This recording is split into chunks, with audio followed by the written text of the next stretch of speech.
Mayong buntag sa tanan. So makaigsunan ato ang gisaulog karon ang paghalad sa bata, piyesta sa Ginoo nga gihalad didto sa templo. So ang uban gitawag sa Birhen sa Candelaria.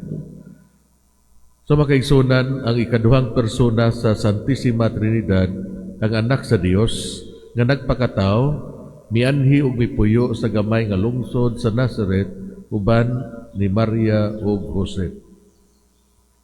Sa daghang mga paagi sila ordinaryo nga pamilya, no? Pero mas special. Walay bisan unsa nga sobra sa ilang kinabuhi. Si Jose usa ka panday, si Maria usa ka sulugoon nga babae sama sa uban. Sa pag-anhin ni Jesus sa kalibutan, pwede siya makapili og lugar sa kalibutan nga gikan sa dato nga pamilya. Yet gipili niya ang kabos, yano nga pamilya nga iyang matawhan. Dili unta kinahanglan nga mosulod sila sa kalibutanong tradisyon nga ihalad si Jesus sa Ginoo, pero gihimo nila. Si Jesus misunod sa ilang kostumbre, nagtuon sa balaang kasulatan kay gitudluan man siya sa iyang mga ginikanan, nagdula, natulog o nagtrabaho sa iyang mga buluhaton sa balay. Si Jesus nakasinati sa tanan, isip anak sa tawhanong pamilya. Siya nagpakatao aron ikonsagrar ngadto sa Dios Amahan. Si Maria ug Jose diha sa ilang pagkayano nahimong kabahin niining ekstraordinaryo nga misyon. Therefore, kita usab gitawag nga mosalmot o makigduyog ning maong misyon, ang kaluwasan sa uban.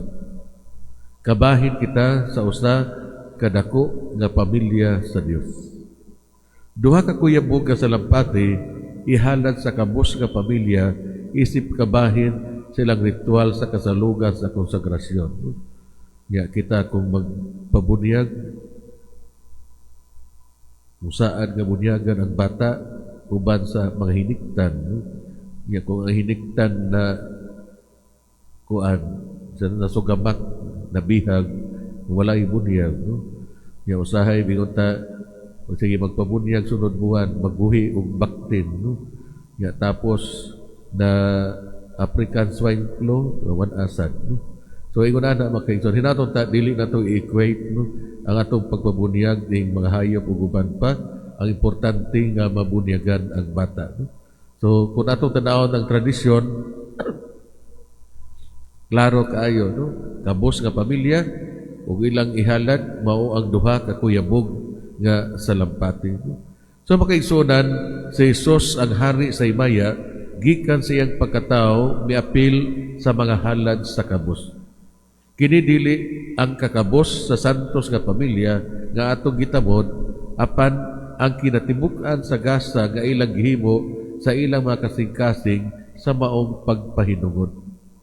Ang ilang kakabos nagtugot kanato sa pagtan-aw nga ang material nga mga kabtagan mahimo nga ingon nga usa ka paagi sa labing dako nga pagpanag-iya sa tanan. Ang gingharian sa gugma nga bibanag-banag samtang gikugos ni Maria ang bata sa iyahang mga bukton.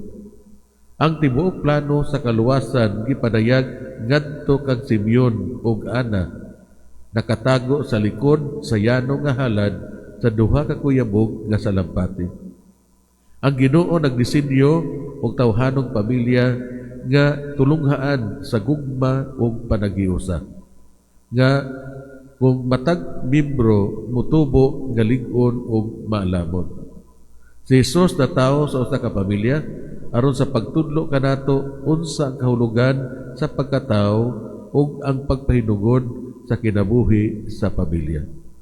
So unsa may hagit para kanato mga igsoon? Mangayo kita sa grasya sa Ginoo nga ipakita niya kanato ang paagi nga kita makapadayag, makapakita sa atong gugma, pag-alagad o pagpasalamat sa membro sa atong pamilya. hinaon unta. Mahindog para sa katilingban ng pag-abot.